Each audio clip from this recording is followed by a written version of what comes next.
एक गांव में सत्यम नाम का एक सीधा साधा नौजवान रहता था। उसने आजीवन भगवान विष्णु की भक्ति करने का मन बना लिया। वह दिन रात विष्णु भगवान की पूजा अर्चना करता रहता था। एक दिन उसे एक साधु बाबा मिले। सत्यम ने साधु बाबा से पूछा, बाबा, मैं भगवान विष्णु को अपना आराध्य देव मानकर उनकी पूजा करता रहता हूँ, किंतु मैं भगवान के दर्शन करना चाहता हूँ। मुझे भगवान की भक्ति का मार्ग बताइए। साधु बाबा ने कहा, बेटा, मैं भक्ति का मार्ग तो तुझे बता दूंगा, किंतु भगवान के दर्शन पाने के लिए अपना अहंकार छोड़ना होगा। इसके साथ ही तू गृहस्थ जीवन में रहते हुए भी भगवान को पा सकता है। लेकिन सत्यम नहीं माना। उसने कहा, महाराज, मैंने आजीवन न विवाह करने का मन बना लिया है और मैं एकांत में तपस्या करना चाहता हूँ। आप मेरा मार्गदर्शन करें। साधु बाबा ने उसे तपस्या करने की पूरी विधि बता दी। अगले दिन सत्यम जंगल में पहुँच गया और एक स्थान पर बैठकर तपस्या करने लगा। धीरे धीरे वह तपस्या में लीन हो गया। उसे भूख प्यास लगनी बंद हो गई। वह दिन रात भगवान विष्णु का ध्यान करने लगा। इसी प्रकार कई वर्ष बीत गए। एक दिन सत्यम जब ध्यान लगाकर तपस्या कर रहा था तो उसे लगा जैसे उसकी तपस्या पूर्ण हो गई। उसके शरीर के अंदर अलौकिक शक्तियां भर गई हैं। यह देखकर सत्यम बहुत खुश हुआ। उसने भगवान के इस चमत्कार को नमन किया और वह तपस्या करने लगा। तभी एक पर एक चिड़िया चहचहा रही थी। उसकी आवाज से उसकी तपस्या भंग हो रही थी। चिड़िया इस सबसे बेखबर चहचहा रही थी। सत्यम को गुस्सा आने लगा। उसने आंख खोलकर चिड़िया से कहा, मूर्ख चिड़िया, तुझे दिखाई नहीं देता? मैं तपस्या कर रहा हूँ। मेरी तपस्या तूने भंग कर दी।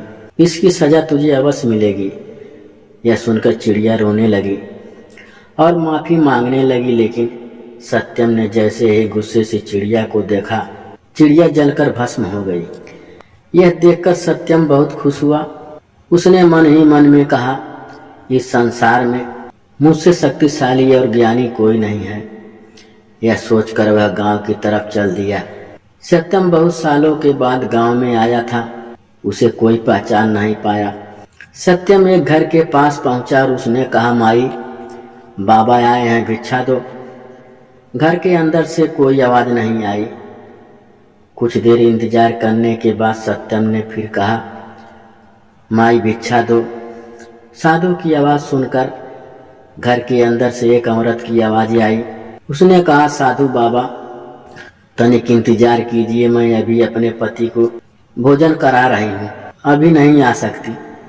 कुछ देर बाद आकर आपको भिक्षा दूंगी। यह सुनकर सत्यम क्रोध से भर गया। उसने कहा, मूर्ख, जानती है मैं कितना ज्ञानी तपस्वी साधु हूँ। मेरा अपमान करने का साहस इस संसार में किसी को नहीं है।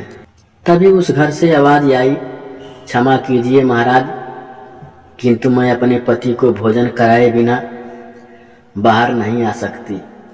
यह सुनकर सत्यम और क्रोधित में बोला, तू इसका परिणाम जानती है?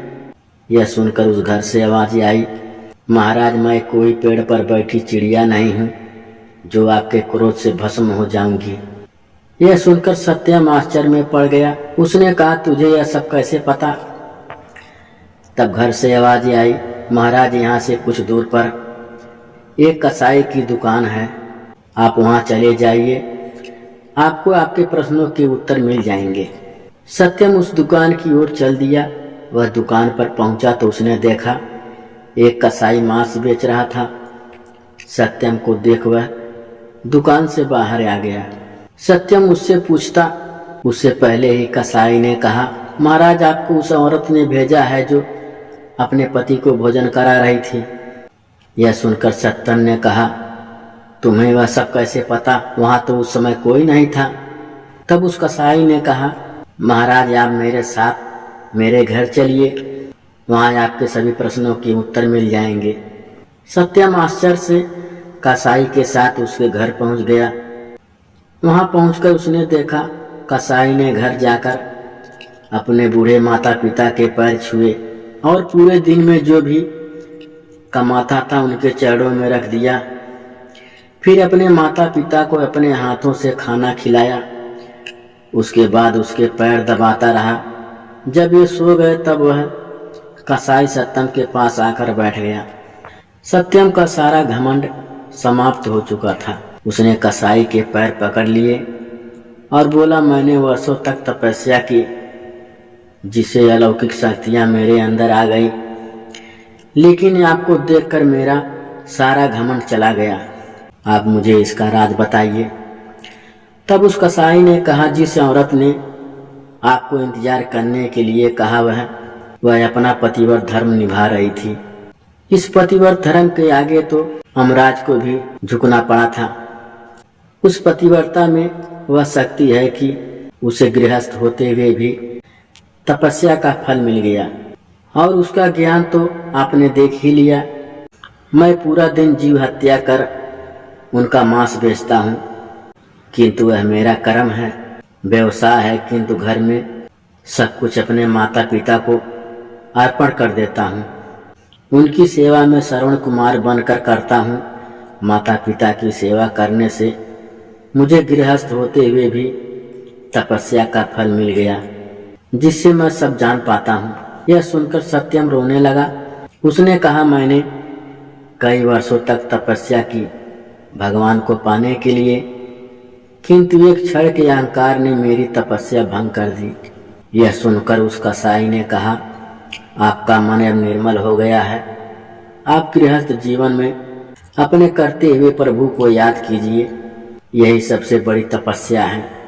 यह सुनकर सत्यम अपने घर आ गया और गांव वालों की सेवा करने लगा। धीरे धीरे उसकी तपस्या पूर्ण होने लगी।